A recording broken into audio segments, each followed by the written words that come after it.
अब हम बात करते हैं halogen atoms like chlorine, how they destroy ozone. वैसे तो हेलोजन एटम्स ये सारे के सारे ही हैं आपके पास। फ्लोरीन भी डिस्ट्रॉय कर सकता है, क्लोरीन है, ब्रोमीन है, आयोडीन है, ठीक है। वो यहाँ पर एक स्टडी ले रहा है क्लोरीन की, तो इसी को भी आप ले लो। आपको क्लोरीन लेना है, फ्लोरीन समझना है, ब्रोमीन, आयोडीन, ये सारे के सारे हेलोजन है। हेलोजन की कहानी क्या है कि देखो, ओजोन का डिप्लीट होना तो हेलो कार्बन की वजह से होता है। हेलो कार्बन में क्या होता है, हाइड्रोकार्बन के पास जो हाइड्रोजन है ना, हाइड्रोजन वहाँ से हटके एक हेलोजन उसको रिप्लेस कर देता है।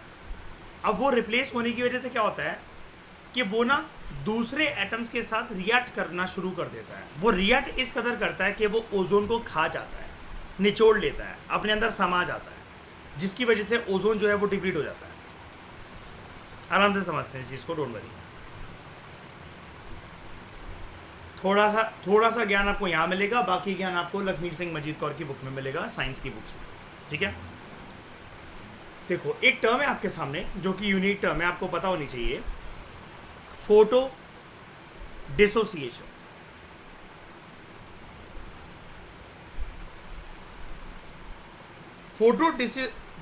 फोटो डिसोसिएशन का फिनोमेना हमेशा सनलाइट की प्रेजेंस में होता है।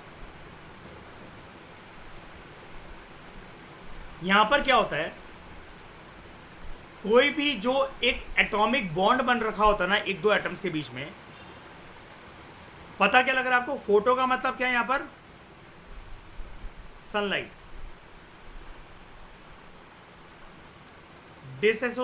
डिसोसिएशन का मतलब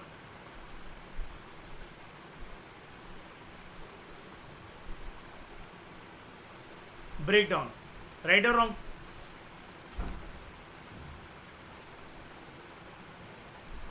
सनलाइट की प्रेजेंस में कुछ एटम्स जो अभी तक इकट्ठे थे, जो मॉलिक्यूल्स अभी तक इकट्ठे थे, उनका ब्रेकडाउन हो जाना। फोटो डिसोसिएशन जो कि सनलाइट की प्रेजेंस में होता है ओजोन डिप्लीटिंग सब्सटेंसेस का, like chlorofluorocarbons, hydrochlorofluorocarbons, carbon tetrachloride, ट्राइक्लोरोइथेन,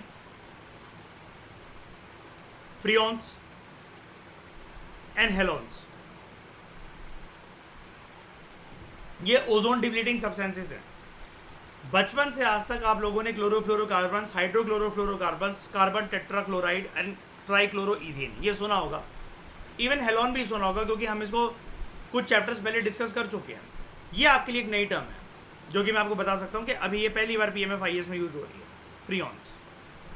और शायद से आप लोगों ने इसको केमिस्ट्री में शायद से सुन रखा हो, लेकिन ये ओजोन डिप्लीटिंग सब्सटेंसेस तो ये पहली बार आप सुन रहे हो। फ्रियोन याद रखना, ठीक है। फिर से समझो इसको। फोटो डिसोसिएशन, जो कोई भी एक एटम साथ में थे, उनका एक मॉलिक्यूलर कंपाउंड बन रखा था, सनलाइट की प्रेजेंस में वो ब्रेक अवे हो गया, वो डिसइंटीग्रेट हो रहा है, ठीक है।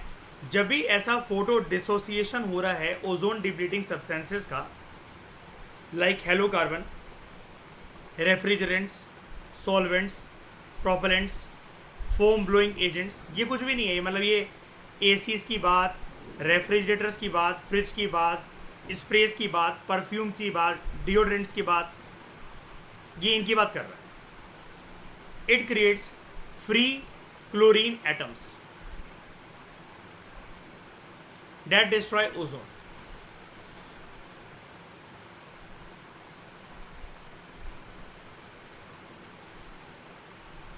यानी कि जब भी किसी ना किसी प्रकार के जो क्लोरोफ्लोरोकार्बन्स हैं, ऑब्वियस ही बात है, इन्हीं की वजह से तो सारी की सारी कहानी शुरू होती है। क्लोरोफ्लोरोकार्बन्स हो गए, हाइड्रोक्लोरोफ्लोरोकार्बन्स हो गए, ये आपको मिलेंगे कहाँ? एसीज, फ्रिज की हवाओं से, गर्म हवा से पीछे, perfumes, deos, foam blowing agents. Foam blowing agent समझते हो क्या होता है? क्या होता है फोम ब्लोइंग एजेंट्स? जिनके अंदर से एक झाग निकलता है, राइट।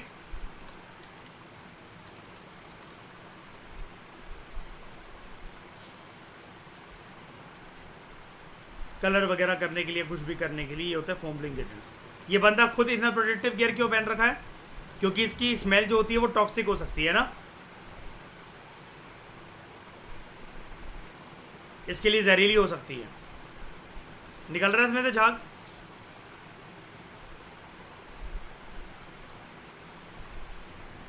अब ये साबुन वाला झाग नहीं होता है, केमिकल वाला झाग होता है, इसलिए टॉक्सिक होता है।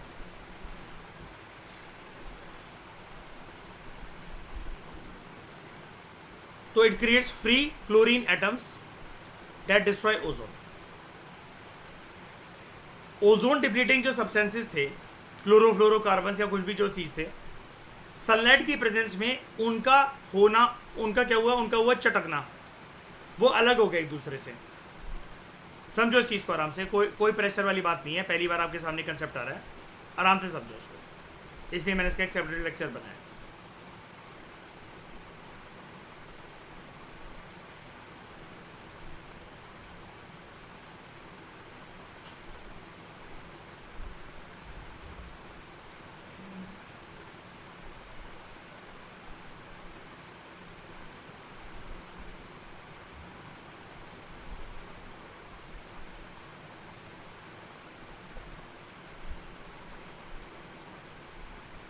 ठीक है,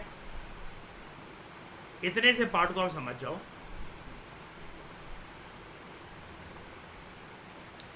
कि ये जो है, ये आपस में एक झुंड बनाकर, एक गट्ठा सा बनाकर ये ओजोन डिप्लीटिंग सब्सटेंसेस घूम रहे थे, और इसको हम मान लेते हैं ये एक प्रकार का क्लोरोफ्लोरोकार्बन है जो रिलीज हुआ है हमारे किसी एक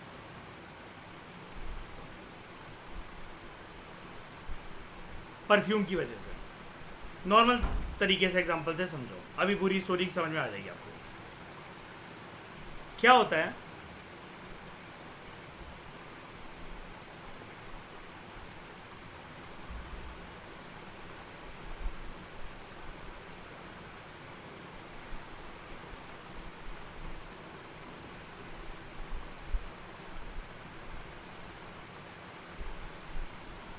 जैसे ही इस पे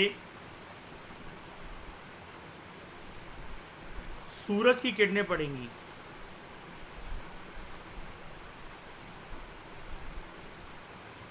इसका होना शुरू होगा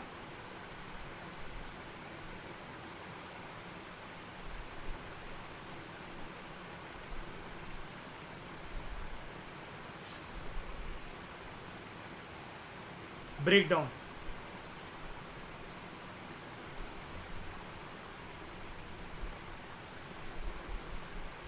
यानी कि डिसइंटीग्रेशन।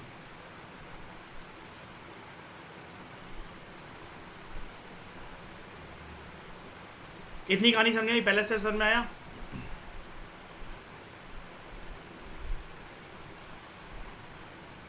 ठीक है, अब ये जो क्लोरोफ्लोरोकार्बन था, जो परफ्यूम था,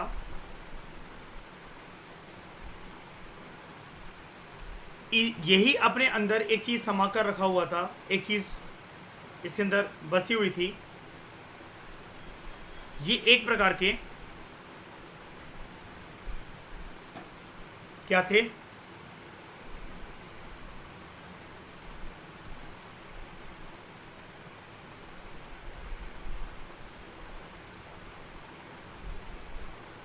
हेलोकार्बन। ठीक है, जब इसका ब्रेकडाउन होता है,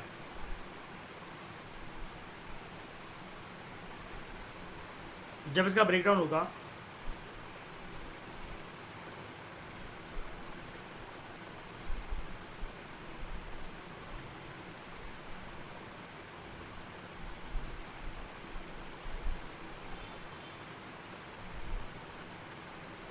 सबको अलग कर देते हैं।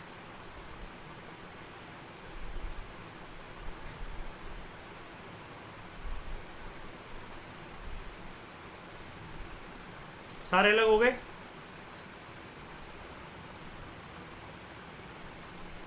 ब्रेकडाउन होने के बाद तितर बितर होकर सारे के सारे अलग हो गए। डिसइंटीग्रेशन हो गया। जब ये सारे के सारे इनका अस्तित्व अलग हो गया,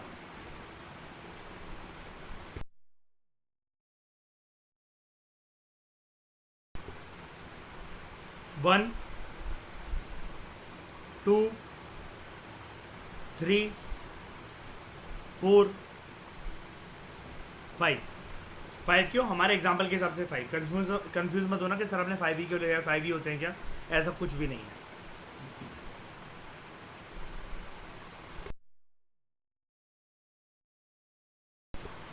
ये एक प्रकार से क्या बन जाते हैं?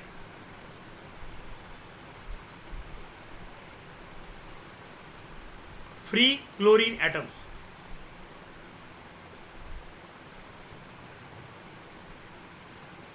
ये बन गया फ्री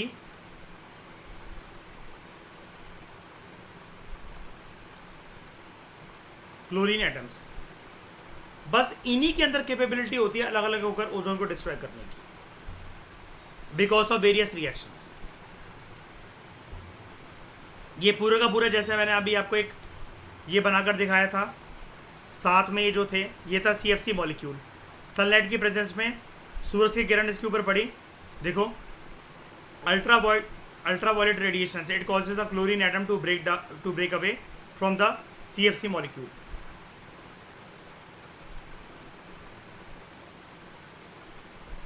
यानी कि हेलो कार्बन का ब्रेकडाउन होगा, क्लोरीन निकला उसके अंदर से। अब ये जो फ्री क्लोरीन है ये रिएक्ट करेगा। अब क्लोरीन के अलावा निकलने को ये भी निकल सकते हैं, फ्लोरीन, ब्रोमीन, आयोडीन। वो डिपेंड करता है कि ऊपर ये जो मॉलिक्यूलर कंपाउंड है ये किसको अपने साथ लेकर चल रहा है। अब मैंने तो यहाँ पर पांचों को अलग कर दिया, फ्री क्लोरीन एटम सारे के सारे। अब अगर एटमॉस्फेयर में, स्ट्रेटोस्फेयर में अगर ओजोन में 5 ही मॉलिक्यूल्स हैं और ये 5 फ्री क्लोरीन्स अगर उन पे जाकर वार करें, वो पांचों के पांचों ओजोन मॉलिक्यूल्स को मार डालेंगे। एक क्लोरीन एग्जाम्पल के तौर पे है ये समझने के लिए, ओजोन का है, ओजोन क्या है? वो O3 है, 3 एटम्स से चिपक कर बना हुआ है ओजोन। क्लोरीन जैसे ही उस पर वार करेगा, मैं यहां पर सारी लिख देता हूं, फ्लोरीन, ब्रोमीन, आयोडीन, ठीक है।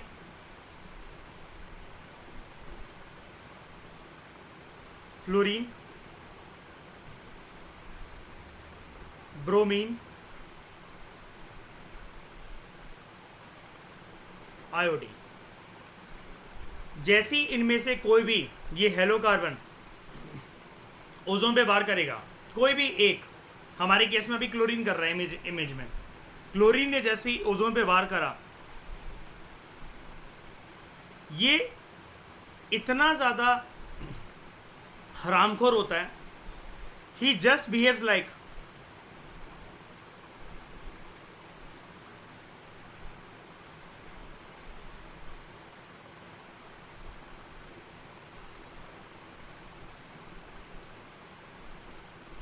लिख लो उसको, शकुनी मामा ऑफ महाभारत।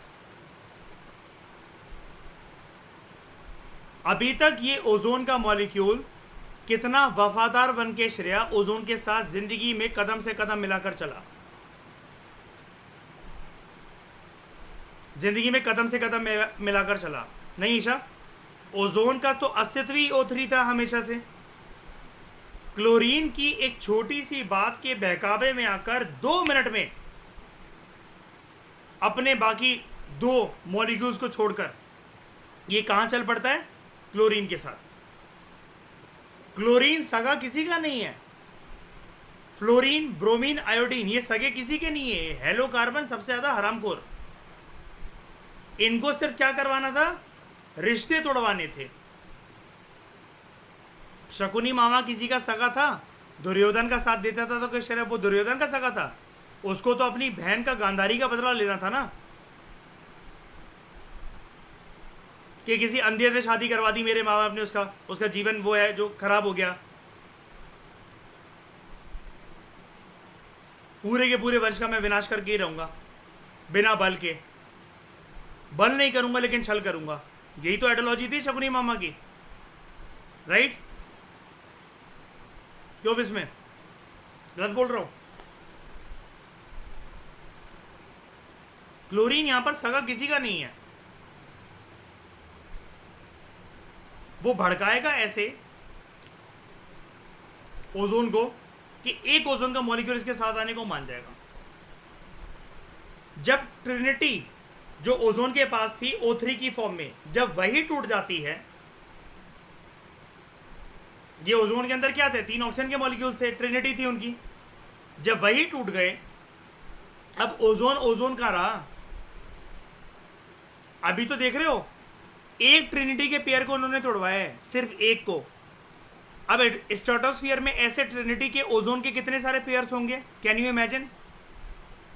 होंगे श्रेया ठकुराइन, अनगिनत पेयर्स। यानी कि इनका क्लोरीन, फ्लोरीन, ब्रोमीन और आयोडीन का अगर ऐसा रिलीज होना स्टार्ट हुआ, ये तो किसी का घर परिवार नहीं बसने देंगे, किसी ओजोन मॉलिक्यूल का घर परिवार नहीं बसने देंगे, सबकी ट्रिनिटी को तोड़वा देंगे।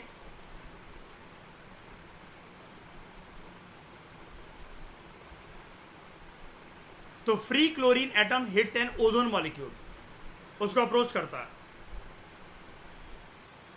भड़काता है, तुम मेरे साइड आ जाओ, ऐसा हो जाएगा, वैसा हो जाएगा।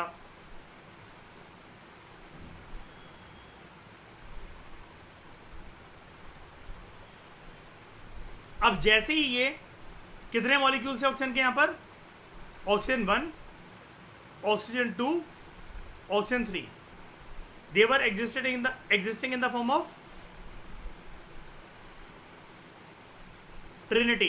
ट्रिनिटी मतलब 3 के पेयर में, एक पेयर जिसके अंदर 3 मॉलिक्यूल है, राइट। क्लोरीन ने एक अपनी साइड खींच लिया,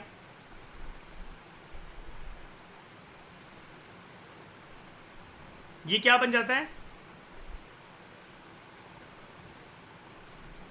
ClO। ये CiO नहीं है, ClO है, क्लोरीन मोनोक्साइड। ऊपर कितने रह गए ऑक्सीजन मॉलिक्यूल, 1 और 2। अब आप इसको ओजोन बोलोगे क्या,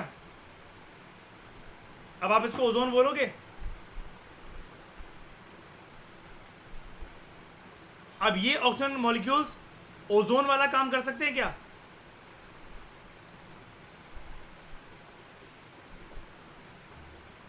बताओ,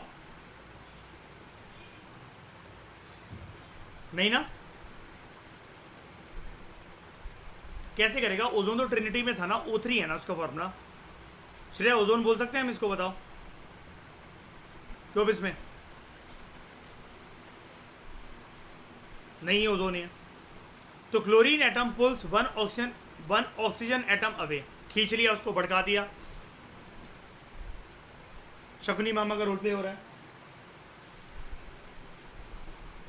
अब क्या होता है, ये जो क्लोरीन मोनोक्साइड जो बना ना यहां पर, ये जो आपको दिख रहा है यहां पर ClO की फॉर्म में, ये जो एक और फ्री ऑक्सीजन कोई भी स्ट्रेटोस्फीयर में घूम रहा होगा ना, देखो सारे ऑक्सीजन के मॉलिक्यूल्स ये जो ओजोन के साथ है, जरूरी थोड़ी ना वो उन्हीं के साथ चिपक चिपक के घूम रहे हो। स्ट्रेटोस्फीयर में श्रेया कोई भी ऑक्सीजन का एक मॉलिक्यूल नहीं मिलेगा क्या? वो एटमॉस्फेयर में तो ऑक्सीजन होता है ना, स्ट्रेटोस्फीयर में कुछ तो होगा। एटमॉस्फेयर में फ्री फ्लोटिंग ऑक्सीजन मॉलिक्यूल कुछ तो घूम रहा होगा। ये कहता है मैं भी लवारसों की तरह अकेला घूम रहा था, मुझे भी अपने साथ ले ले। अब ये इसके साथ जाकर मर्ज हो जाता है। अब free oxygen atom hits the chlorine monoxide molecule. Chlorine monoxide के अंदर क्या था, ClO। अब ये जो क्या होता है, ये इसके साथ जाकर मर्ज हुआ। अब ये क्या बन गया, क्या बन गया, ये ClO। क्या ये भी मर्ज हो गया ना इसके साथ O। अभी तक तो ClO तो यहां पर था, chlorine atom, chlorine monoxide, ClO2, 2 आ गए ना इसके पास। एक तो यहां पर था ही, दूसरा ये बन गया ना O2 मॉलिक्यूल।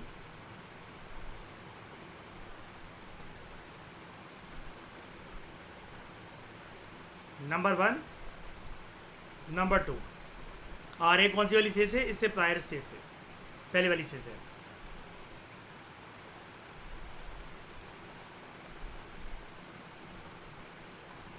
Prior stage.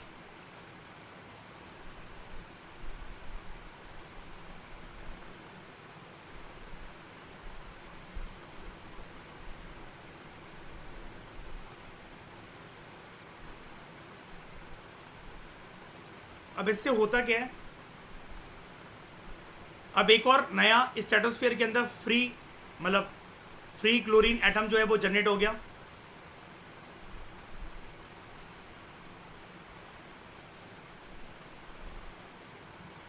हाँ नहीं, अभी होगा, अभी फ्री होगा जब ClO2 जो ये बना ना प्रायर स्टेट में, इसलिए तो मैंने लिखा यहाँ पर देखो, जब इसको इसने मर्ज कर लिया तो यहाँ पर नहीं बना श्रेय, बताओ प्रायर स्टेट में ClO2 नहीं बन गया, हिट कर रहा ना इसने इसको, free oxygen atom hits the chlorine monoxide molecule, ये कुछ टाइम के लिए ClO2 बन गया। अब क्या करेगा ये,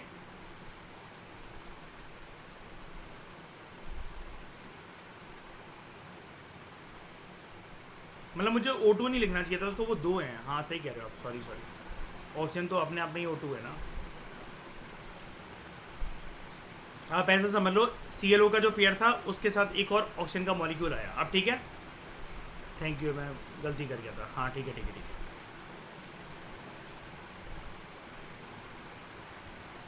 जैसे ही ये नया ऑक्सीजन का मॉलिक्यूल इस ClO2 के पेयर को हिट करेगा, वैसे ही अब कौन अलग हो जाएगा इससे, ये क्लोरीन अलग हो जाएगा और ये वाला पेयर अलग बन जाएगा। एक और अब फ्री क्लोरीन एटम जो है वो घूम रहा है, देखो ये सगा वैसे भी किसी का नहीं था, ये तो बस एक सहारा लेकर चल रहा था, क्योंकि ऑक्सीजन के मॉलिक्यूल ने इसको बोला था ना अपने साथ, मतलब क्या कहते हैं कि मेरे को अपने साथ रख ले, मैं तेरे साथ आने के लिए तैयार हूं। ऑक्सीजन के मॉलिक्यूल को अपने साथ एक और ऑक्सीजन का मॉलिक्यूल मिला, इन लोगों ने क्लोरीन को साइड कर दिया। क्लोरीन को इस चीज से कुछ फर्क पड़ता है, दोबारा अपनी कौन सी जर्नी में निकल पड़ेगा, अब किसको बर्बाद करने फिर से, ओजोन को, वेरी गुड, यानी कि O3 के पेयर को। The result is another free chlorine atom and free chlorine will continue to deplete ozone in the stratosphere. और दोबारा से प्रक्रिया स्टार्ट हो जाएगी, free chlorine atom hits another ozone molecule, यानी कि यहां पर ये जो हेलो कार्बन है, फ्लोरीन, क्लोरीन, ब्रोमीन, आयोडीन, ऐसे करते करते ये तो सारे के सारे ओजोन को बर्बाद करके रख देंगे ना श्रेया, क्यों टकरोइन, बचेगा ऐसे कोई ओजोन?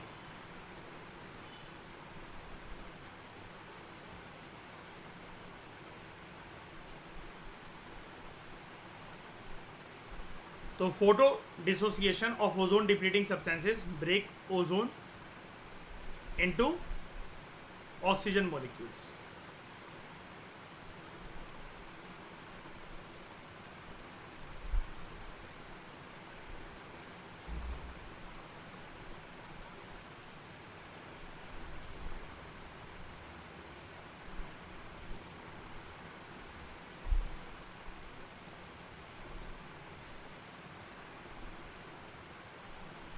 ये वाली कहानी समझ में आई ओजोन डिप्लीशन की?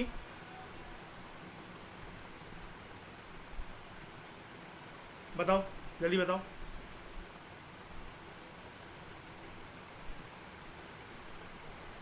कोई दिक्कत? आगे बढ़े।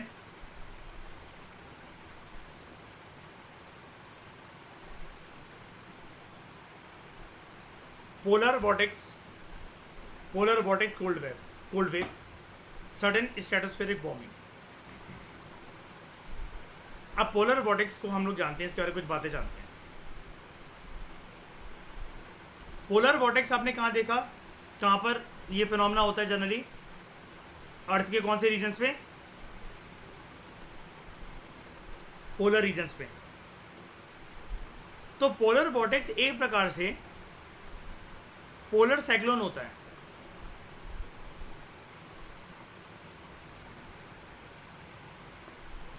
An area of low pressure which occurs over Arctic and Antarctic region, and it is normally centered around the North and the South Pole.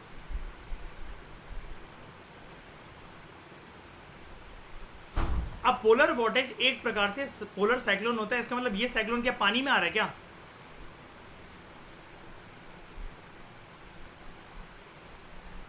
बताओ।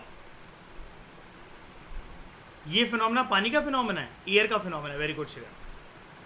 लेकिन ये हवा अपने साथ ये डेंस एयर है ना, हवा अपने साथ ये पानी ऐसा लेकर आ रही है ना कि उसको जमाने की टेंडेंसी रखती है।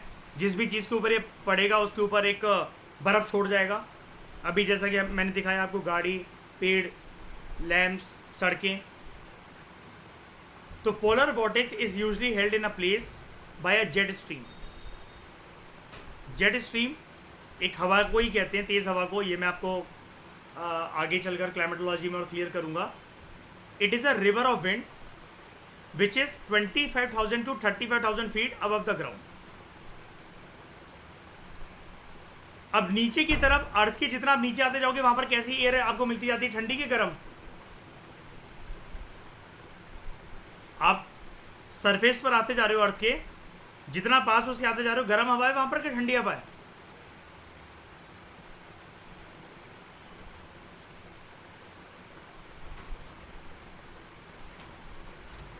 वार्म एयर है। ऊपर की तरफ यहां पर कोल्ड एयर है 25,000 से 35,000 की फीट की ऊंचाई पर, और नीचे क्या है, वार्म एयर।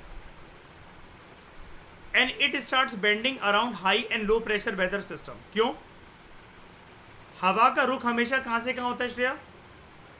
एयर क्या एक रूल क्या होता है, विंड का एक रूल क्या होता है? It always moves from dash system to dash system, high to low. Very good. अब अगर ये हाई प्रेशर सिस्टम ऊपर क्रिएट हुआ है, ये नीचे की तरफ खिसकने के लिए जाएगा ना, ये हवा फड़फड़ाएगी ना वार्म एयर की प्राप्ति के लिए। चाहिए ना इसको उसके पास जाने के लिए, उस लो प्रेशर एरिया में जाने के लिए। अब लेकिन दिक्कत वाली बात क्या है, इसकी रेंज देखो, ये काफ़ी ऊपर नहीं है, 25,000 से 35,000 फीट पर। वार्म एयर इतनी ऊंचाई पर इसके आसपास कहीं पर भी मिलेगी भी इसको? बताओ, कहीं है भी वार्म एयर यहाँ पर आसपास? 25,000 से 35,000 की ऊंचाई पर आपको 25,000 से 35,000 फीट की ऊंचाई पर आपको वार्म एयर मिलती है इतनी आसानी से? नहीं ना। तो ये क्या करेगा, ये वार्म एयर को पाने के लिए एक वेवी पैटर्न अपना लेता है, लाइक दिस। ये नीचे क्यों डगमगा रहा है, ये वेवी पैटर्न क्यों हो रहा है यहाँ पर? इट इज क्रेविंग फॉर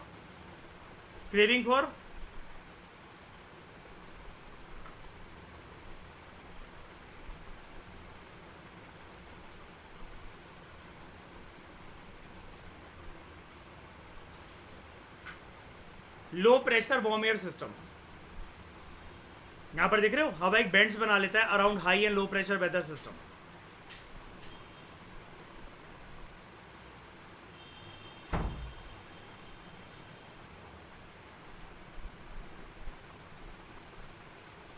तो how the polar vortex move south? High pressure system from the west, it pushes the jet stream and a portion of the polar vortex much farther south than normal। ये ऐसे band बनकर चल रहा था,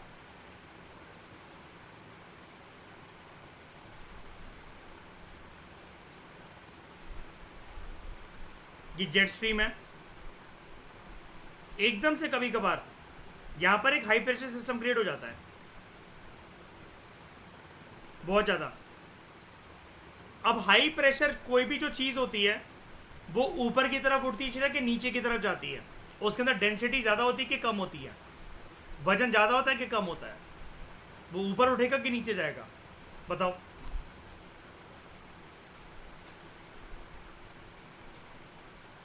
नीचे जाएगा।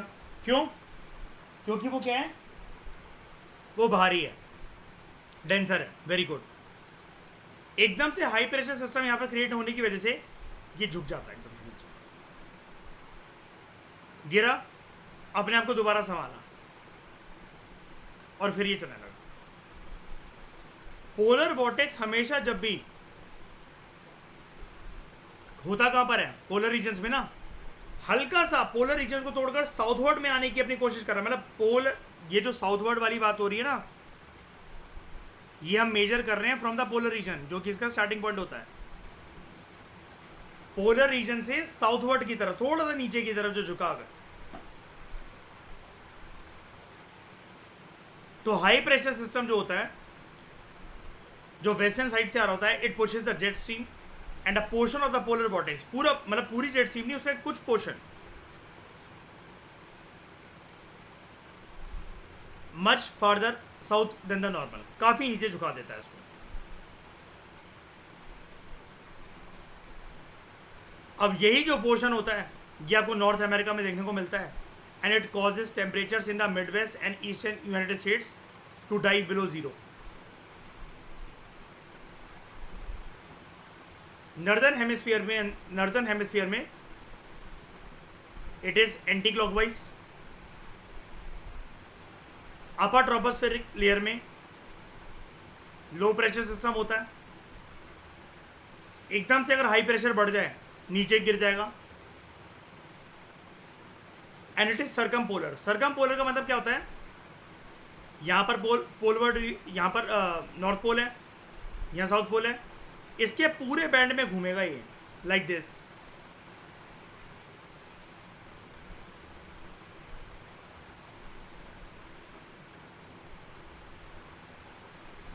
पूरे साउथ पोल नॉर्थ पोल में घूमेगा ये।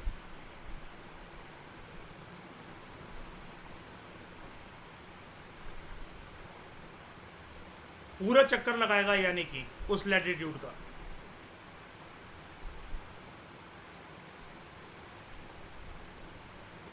पोलर वॉर्टेक्स में कोई भी दिक्कत, ये कहानी इतनी ठीक है, पूरी नहीं है, लेकिन वो हम ज्योग्राफी में ऑब्वियसली बातें जानेंगे, क्योंकि आपको उससे पहले कुछ सेल्स के बारे में जानना पड़ेगा, हवाओं के कुछ सिस्टम्स के बारे में जानना पड़ेगा।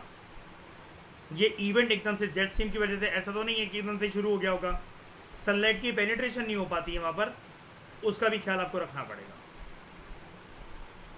और ये शांत कब होता है वो भी मैं आपको बताऊंगा, लेकिन वो पूरी की पूरी बातें कोर ज्योग्राफी का पार्ट है।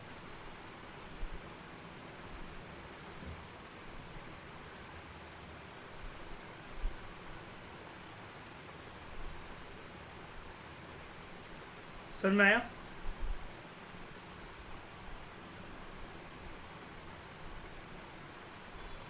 तो polar vortex acts as the transportation system for halogens. Halogens अच्छे हैं कि बुरे हैं?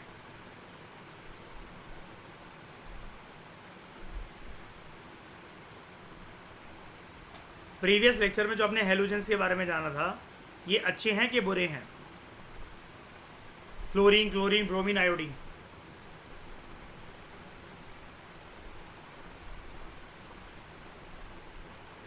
बैड है, बुरे हैं? तो पोलर वॉर्टेक्स या सरकम पोलर वॉर्टेक्स आप इसको कह लो, क्योंकि पूरे के पूरे पोलवर्ड्स की तरफ चक्कर लगाएगा। ये एक प्रकार का पोलर साइक्लोन है, लेकिन ये साइक्लोन किसका साइक्लोन है? एयर का साइक्लोन है।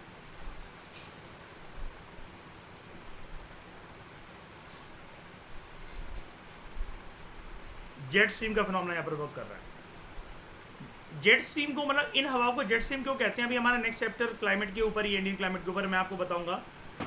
जेट का मतलब क्या होता है? तेज गति की कोई भी रफ्तार वाली चीज ना, लाइक प्लेन, रॉकेट। स्ट्रीम मतलब एक बैंड, हवा का ऐसा बैंड जिसकी गति बहुत तेज होती है इसकी, मतलब ये किलोमीटर पर आवर वाली जो चीज होती है ना, इन हवाओं की बहुत तेज होती है compare to normal wind system. तो polar cyclones occurs in polar regions and they can reach up to 2000 km wide. They sometimes extend to the lower levels of stratosphere, poles की तरफ आकर।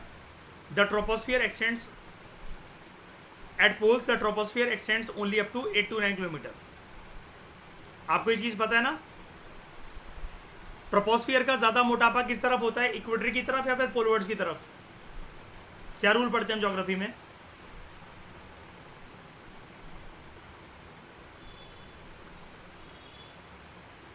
कोई भी चीज ज्यादातर in terms of wind system या कैसा भी सिस्टम ज्यादातर कहां पर पाई जाती है? इक्वेटर पर। और इक्वेटर से पोलवर्ड्स की तरफ जब भी कोई चीज आती है तो वो चीज बढ़ती है कि कम होती है?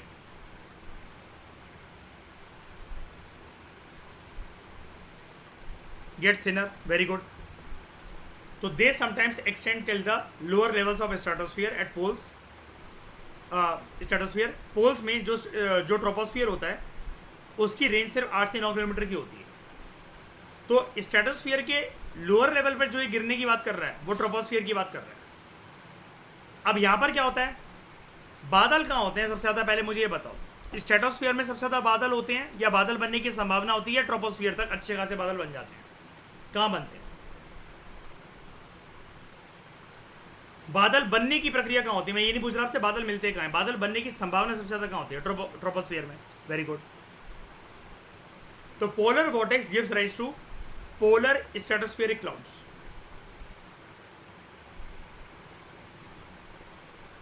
अब इसके बारे में हम जानते हैं। पोलर स्ट्रेटोस्फेरिक क्लाउड्स जो हैं दे आर नेकेरियस क्लाउड्स। ये मतलब ऐसे क्लाउड्स नहीं है कि जो नेचुरली आपको हर एक जगह पर मिलेंगे ही मिलेंगे, ये स्पेशल इवेंट्स की वजह से बने हुए हैं। इनका नेचर कैसा है? इनका नेचर कैसा है? ठंडा है कि मतलब ठंडे हैं या गर्म है? नेकेरियस का मतलब देखो, नहीं।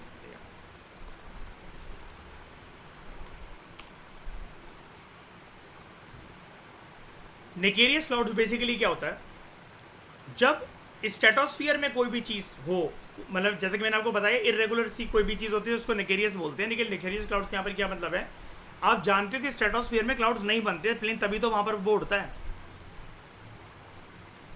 ये रेयर है, मैंने आपको बताया ना, मतलब नेचुरल सर्कमस्टांसेस के अंदर आपको हर जगह पर नहीं दिखेंगे। They are rare and very high clouds, और ये आपको स्ट्रेटोस्फीयर में बनते हुए दिखेंगे और थोड़ा सा नीचे ट्रोपोस्फीयर की तरफ आते हुए दिखेंगे। That extends from 12 to 22 kilometre above the surface.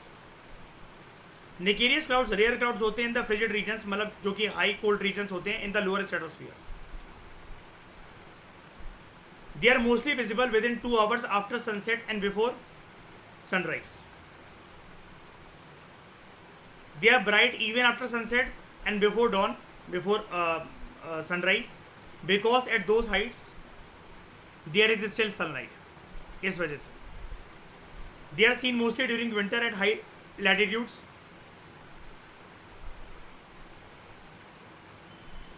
अब ये जो PSC है ना, ये कुछ नहीं है, पोलर स्ट्रेटोस्फेरिक क्लाउड्स को ही कह रहे हैं यहाँ पर।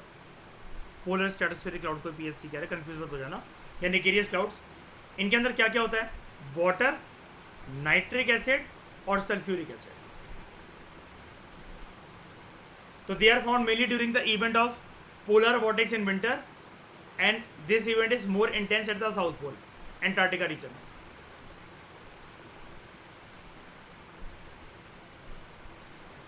अगर ये पोलर स्ट्रेटोस्फेरिक क्लाउड्स अगर बनना स्टार्ट हो जाए तो इसकी वजह से, याद है वो क्लोरीन जो ओजोन को डिप्लीट कर रहा था पूरी की पूरी अपनी प्रक्रिया की वजह से, ऑक्सीजन के मॉलिक्यूल को खींच लेना, उसको बर्बाद कर देना, ओजोन की पेयरिंग को तोड़ देना, ये प्रक्रिया और ज़्यादा तेज गति से चल पड़ती है, एनहांस हो जाती है।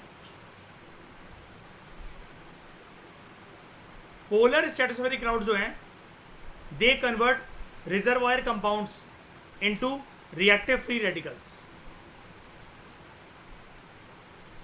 जैसा कि मैंने अभी आपको ऊपर पढ़ाया था, Cl and ClO, chlorine and chlorine monoxide, इसी की बात कर रहे हैं, chlorine and chlorine monoxide,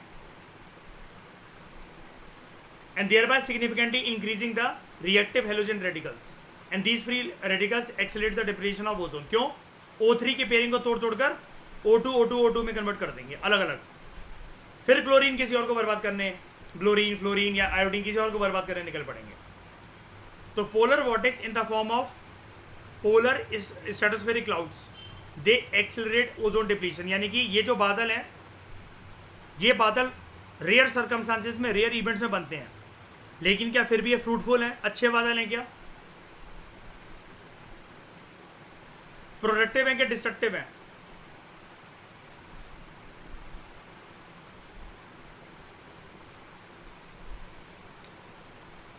destructive है।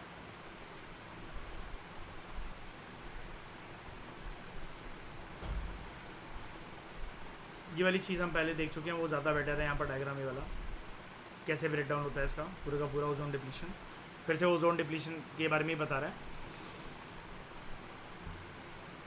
तो अगर पोलर स्ट्रेटोस्फेरिक क्लाउड्स नहीं होते तो ये पूरी कहानी ऐसे होती है जैसे हमने ऊपर पढ़ी। अगर ये पोलर स्ट्रेटोस्फेरिक क्लाउड्स हैं यहाँ पर, तो यहाँ पर पोलर स्ट्रेटोस्फेरिक क्लाउड्स के अंदर ये रिएक्शन होगा।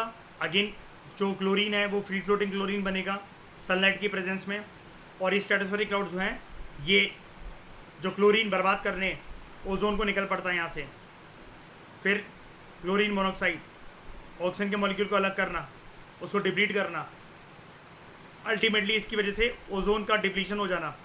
O3 अब O3 नहीं रहा, अब वो अलग अलग से ऑक्सीजन मॉलिक्यूल्स में कन्वर्ट हो जाएगा, टूट जाएगा, डिसइंटीग्रेशन उसका हो जाएगा। ये स्ट्रेटोस्फेरिक क्लाउड्स की वजह से होता है।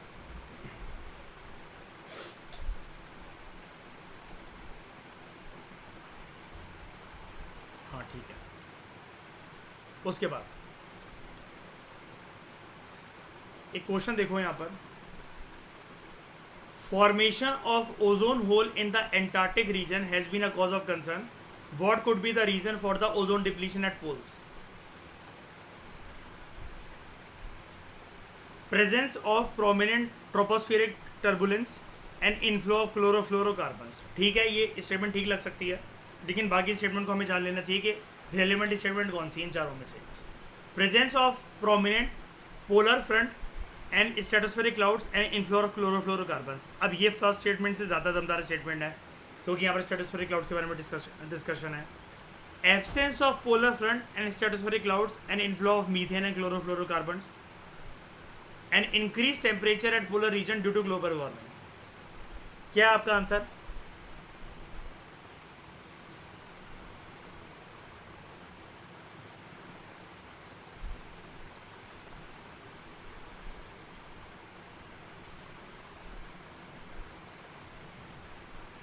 बताओ।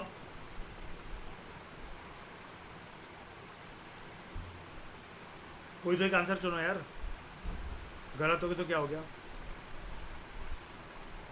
D.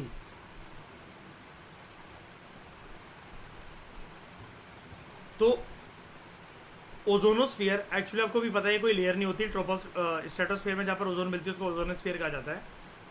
It lies at an altitude at a height of 20 kilometre to 55 kilometre from the earth surface. And यहाँ पर क्या होता है? Stratosphere and lower mesosphere.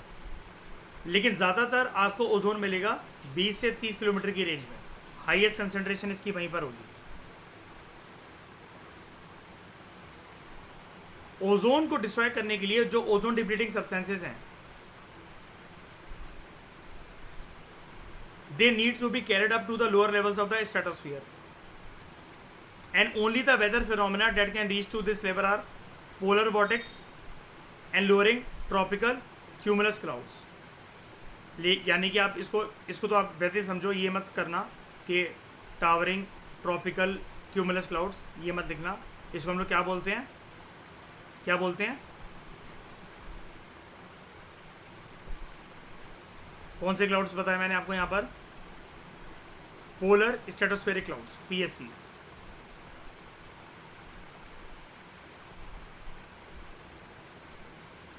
लेकिन ये जो ऊंचे ऊंचे, ये टावरिंग मतलब इसको क्यों बोल रहा है ऐसे, इसको इन क्लाउड्स को ऊंचाई पर काफ़ी ज़्यादा मिल रहे हैं आपको 20 से 30 किलोमीटर की रेंज में। They do not occur at the poles, they do not occur at the poles. तो वो ये बोल रहा है कि what could be the reason for the ozone depletion at poles. ये थोड़ा सा नीचे की तरफ बनते हैं, यानी कि वहां पर इनफ्लो मीथेन और क्लोरोफ्लोरोकार्बन्स का तो है, लेकिन there is absence of polar front and stratospheric clouds. Keyword है यहां पर पोल्स में।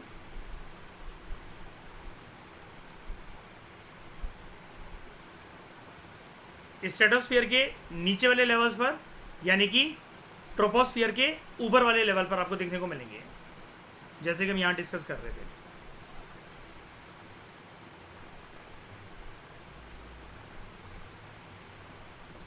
पोलवर्ड रीजन में, हाँ ये रहा। ये जो बादल हैं polar stratospheric clouds. They are rare clouds in the frigid regions of the lower stratosphere.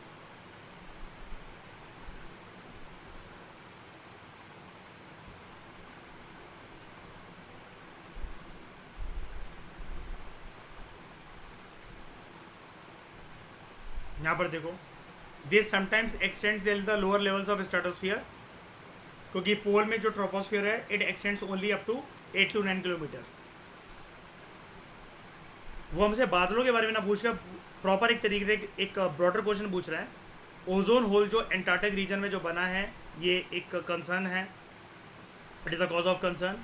इसके क्या प्रोमिनेंट रीजन हो सकते हैं कि ओजोन डिप्लीशन हो रहा है पोलर रीजन्स में, पोल्स में।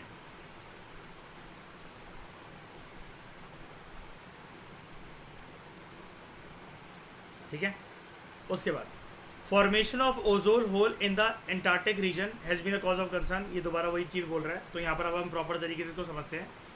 Presence of prominent tropospheric turbulence, ये स्ट्रेटोस्फीयर तक नहीं पहुँच पाती है। पोलर फ्रंट में अगर कोई टर्बुलेंस, मतलब पोलर फ्रंट अगर जो है उसकी प्रेजेंस अगर हो, it is essential to keep polar vortex in its place. Polar vortex gives rise to stratospheric clouds. अगर ये पोलर स्ट्रेटोस्फेरिक क्लाउड्स यहाँ पर बनना स्टार्ट होते हैं, they have the necessary ingredients like nitric acids and sulphuric acids, ताकि वो ozone depletion को और तेज़ गति से कर सकें। Absence of polar front and stratospheric clouds, अगर ऐसा हो तो polar vortex slips into the temperate region.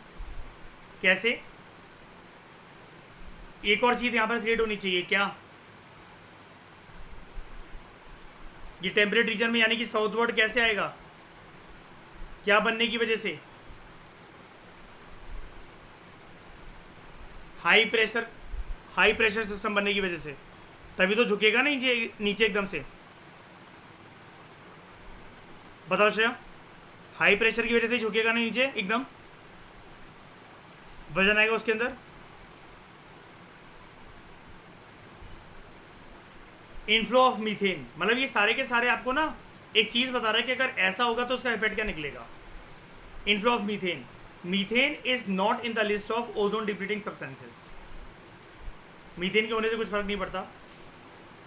It does not contain a halogen like chlorine, bromine, fluorine etcetera, but it reacts with halogen to create a reservoir compounds. और ऐसे case में जब polar stratospheric clouds बनते हैं तो वो और ज़्यादा ओजोन डिप्लीशन के रेट को बढ़ावा दे देते हैं।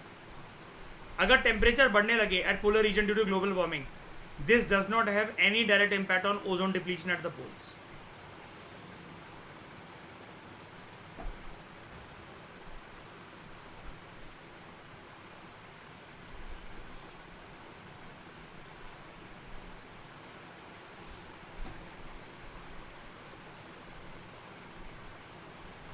तो ये हमारा खत्म।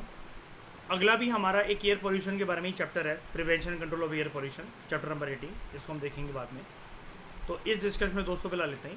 Thank you very much for discussion.